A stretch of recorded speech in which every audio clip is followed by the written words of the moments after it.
Hey there, everyone. Grab a tissue or two because the story I'm about to share is a real tearjerker. I'm Sophie, 25, female, and I feel like it's time for me to share what happened to me. I apologize in advance if this story is too depressing, but it's so crazy that I had to share it. I'm still reeling from it myself, to be honest. So let's dive in, shall we? Picture this. I was 18 and head over heels in love with my high school sweetheart, Ethan. Yeah, I know, people said we were too young, but that didn't stop us. We tied the knot and thought we had it all figured out. Fast forward a few years and there we were, living our lives as a married couple, doing all the couple of things. Things were great, and I knew that I could accomplish anything with my ride or die right by my side. But life has a funny way of throwing curveballs at you. One day, out of the blue, Ethan was gone. A car accident took him away from me, from his family, from everyone who loved him. It hit me like a freight train, the news, the grief, the overwhelming feeling that I was suddenly alone. For a while, I was lost in a sea of sadness. My days were dark, and it felt like a heavy cloud was hanging over me, making it hard to breathe. Ethan had been my rock, my everything, and now he was gone. The funeral was beautiful. All of us were brought closer by the whole ordeal. The coroner said that his body was so damaged and burnt up that they had to cremate him. Each of us, me, my sister-in-law, and mother-in-law, as well as other family members, got the chance to get a little piece of Ethan with us. I decided to put him into a necklace that I'd never take off so that he'd be close to me in some way. About a month after his passing, I found myself in bed, a mess of tears and memories. It was one of those moments when the weight of the world was just too much to bear. This was the norm. I even quit my job because nothing felt worth living anymore.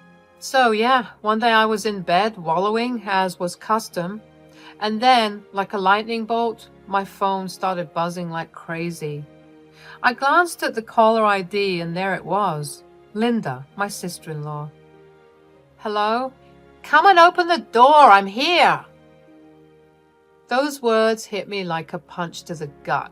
Here I was, a mess of emotions, and Linda's angry voice was the last thing I expected. I dragged myself out of bed, wiped my tears, and stumbled to the front door. There she was, arms crossed, looking like she meant business. Linda, what's going on? Look, Sophie, I know he's here somewhere. I don't know why he would do this to us, but I know he's here. So there I was, staring at Linda in utter confusion and disbelief. I thought for a moment that maybe the grief had gotten to her, that maybe she had lost her marbles. Linda, you can't seriously think that Ethan is here, right? He's gone, you know this. Come and sit, let's talk about this. But Linda was adamant, like a detective on a mission. She looked me in the eye and said she didn't know what to believe anymore. So I sighed, asked her to sit down again, and attempted to make her understand that Ethan was no longer with us, that he was really truly gone.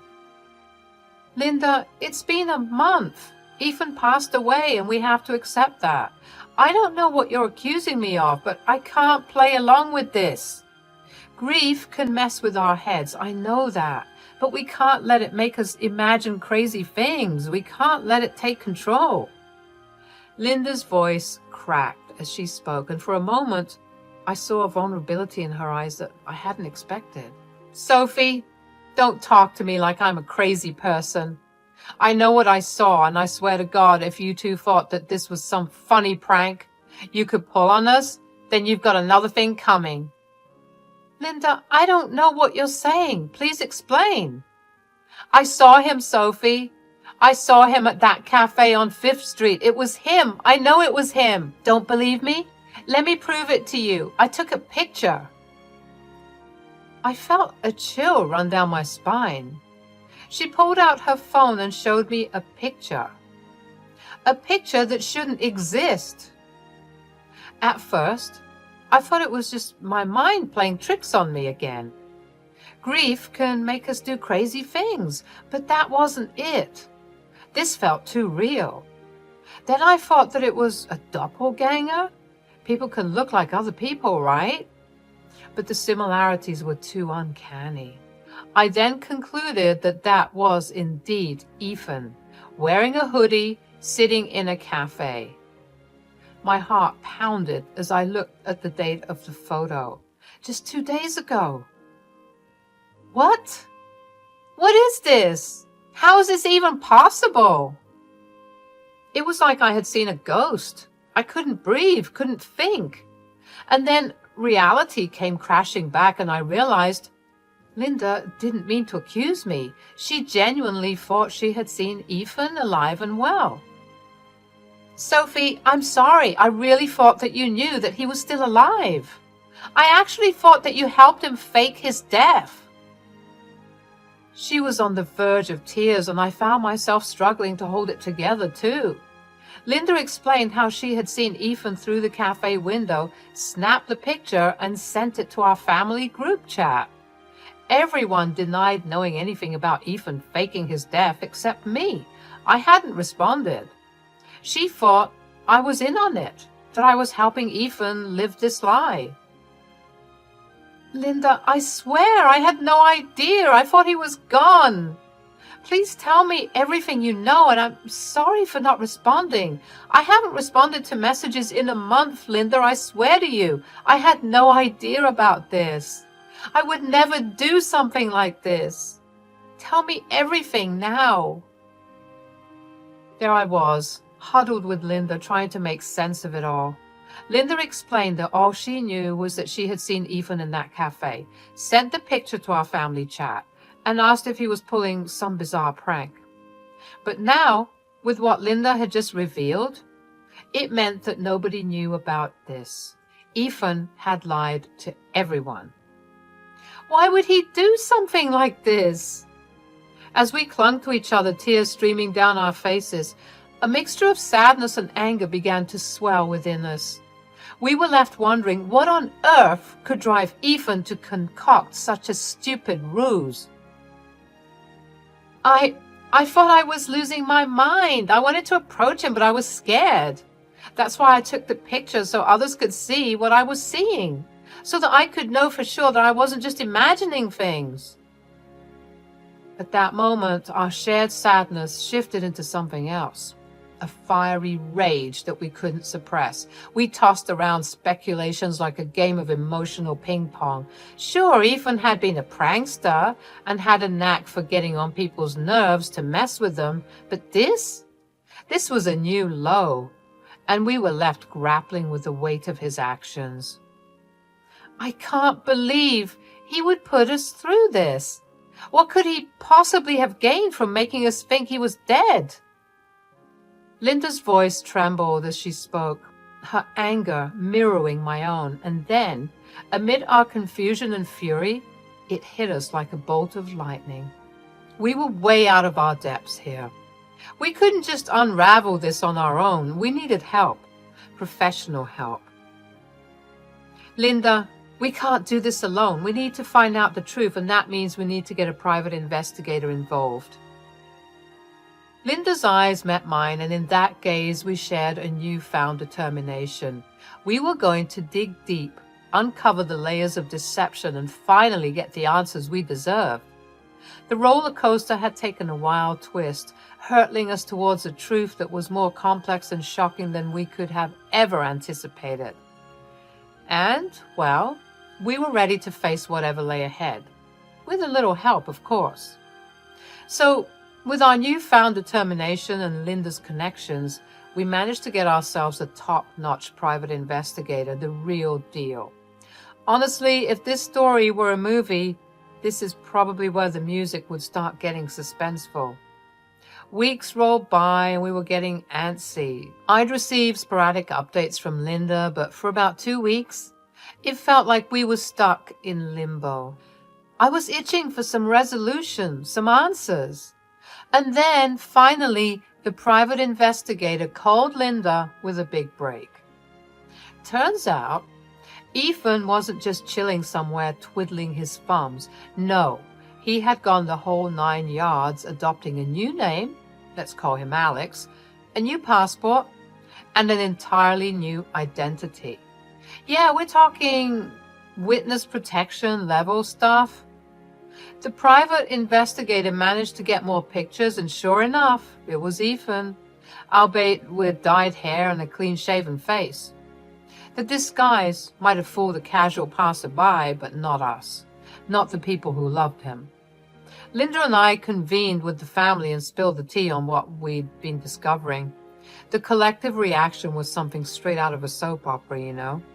The dramatic gasps and raised eyebrows, it was like we were all characters in some wild movie plot. But this was no movie, it was real life, and we needed answers. The PI didn't stop there. He was relentless, trying to uncover the motives behind Ethan's fake death and his new identity. It was like peeling back layers of an onion, and each discovery just led to more questions. And then another breakthrough. The PI reported that Ethan, Alex, had a hangout spot, a lounge he'd frequent during the week. He seemed harmless, not engaging in any dangerous activities, so the PI reassured us that it was safe to approach him. We were on guard, trust me, 911 on speed dial and everything. Linda and I put our heads together, making a plan to finally confront Ethan, Alex, and get to the bottom of this mess. We had so many questions, and we were hoping against hope that our crazy theory was wrong, that we were somehow mistaken about everything. But at the same time, there was an undeniable thrill coursing through our veins. It was time to face the ghost that had returned from the dead. And well, let's just say we were as ready as could be. So there we were, Linda and I, stepping into that lounge like we were two characters from some suspense movie. We scanned the place, and there he was, lurking in the shadows, nursing a sad-looking bear. Ethan, Alex, was cornered, and he knew it. Those widened eyes spoke volumes as he realized who was confronting him. Two very pissed-off women who needed explanations pronto. The moment, Ethan stammered, "I can explain." Linda's hand met his face in a satisfying slap. Thankfully, there weren't many patrons around, and this lounge looked pretty seedy anyway, so we weren't drawing much attention. He blinked in surprise and regained his composure enough to mutter, "I guess I deserved that." But let me tell you, any composure we were trying to maintain evaporated into thin air as Linda and I unleashed a verbal assault. We didn't hold back, demanding to know just what the heck he thought he was doing. Honestly, the situation was so absurd, it felt like we were living in a sitcom, except nobody was laughing. Then came the sobbing. Ethan's defenses crumbled, and he confessed that he dug himself into a hole so deep he wasn't sure how he would get out. He messed up, and he knew it. I could hardly believe my ears as he spilled the beans. He'd been having an affair with some valley girl named Stacy. You know the type, partying hard, doing drugs, hitting up underground fight clubs. The whole shebang. Things escalated real fast when Stacy turned up pregnant. Ethan tried to bail, but this girl, Stacy, was no pushover. She had a billionaire daddy who would kill for her, so he wasn't exactly the warm and fuzzy type. She threatened to make Ethan's life a living hell if he didn't play nice and build a nice life with her because she wanted to be wifed up. Just when I thought the crazy train had reached its final stop, Ethan hit us with the grand finale. He looked at me, guilt plastered all over his face, and mumbled out an apology. He explained that he was sorry, not just for the affair, but for faking his own death and dragging me into this chaotic mess. I was stunned, furious and heartbroken all at once. It's like I couldn't process the whirlwind of emotions that hit me. And then, without even thinking, my fist met his cheek, and the sound echoed through the lounge. It was the punch heard round the world, or at least around that lounge. And in that moment, I wasn't sure whether to scream, cry, or storm out of there. All I knew was that this crazy saga was far from over. So there we were, facing Ethan, or Alex, or whatever he wanted to call himself now. I could hardly wrap my head around the mess he dragged us all into. Linda's eyes bored into him, and she finally asked the million-dollar question. "Are you serious, Ethan?" He looked back at her with a mixture of guilt and desperation, and all he could manage to say was, "They're gonna chop off my jewels, Lynn. I had to run away, and I couldn't put you guys in danger. That's why I'm laying low. That's why I faked my death, so that you could all be rid of me and my stupidity. I knew you'd all do just fine without me." "That's not your call to make, Ethan. We loved you. We mourned you. And you did this to us? Tell me why I shouldn't kill you myself. Please, you have to understand. How did you even come up with the money to accomplish all of this? To make it seem so real?" Reality sunk in as he began to explain how he'd managed to orchestrate this entire insane charade. He spilled the beans, revealing that Stacy was somewhat of a sugar mama to him, and so she'd give him insane amounts of cash, which he used to fund his little disappearing act.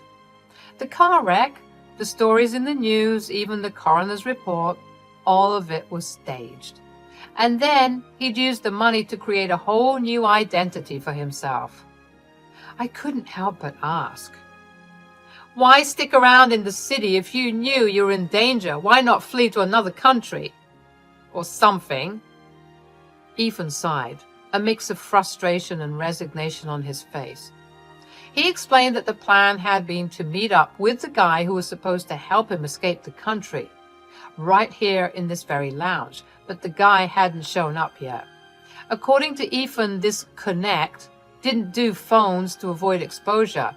He told Ethan to show up at the bar every night for a week, and he'd eventually make an appearance. I scoffed at his explanation. And what if this guy never shows up? What if you get caught and you get your precious jewels chopped off like you said? Ethan just shook his head, his eyes welling up with tears again. "I'm so sorry, Sophie. Please, you have to believe me. I messed up big time, but I never wanted any of this. I'll be waiting for you in the car, Sophie. I can't do this anymore." "Linda, please, I know you're upset, but please understand where I'm coming from. How about we rewind to last month when you were dead? Because there's no way that I'm going to accept you now. You're dead to me, Ethan. I hope that they catch you." She just got up and walked away. Ethan called out after her, his voice desperate, but she left him there with me. As for me, I wasn't about to let him off the hook that easily. I still had questions burning in my mind, so I looked him dead in the eyes and asked, "Why did you cheat on me, Ethan?" He looked down at his hands, tears falling onto the table as he tried to find the words. It was a messy mix of apologies, guilt, and regret. He didn't have a good excuse, just admitted that he was weak and got caught up in something he should never have let happen. At that moment, as I stared at the man I'd once called my husband, I realized that the story was far from over. The mess he'd created was bigger than any of us could have imagined, and the web of lies and deception was unraveling in ways I could hardly comprehend. Walking out of that bar, leaving Ethan behind with his tears and his guilt, I was so furious that I could barely see straight. The anger churned within me like a storm that threatened to consume everything. I got back to the car, slammed the door shut, and gripped the steering wheel so tight. My knuckles turned white. I muttered to myself, "He's going to pay for this. He's going to regret the day he ever cheated on me." And so, with that determination fueling my actions, I did the unthinkable. The next day, I tipped off the tabloids about the entire insane situation, how my supposedly dead husband had faked his own death just to escape the consequences of his actions, as well as providing them with pictures from the PI. The story spread like wildfire through the city. After all, it's not every day that you hear about someone faking their own death, especially not for something so absurd as evading a cheating scandal. I didn't hold back.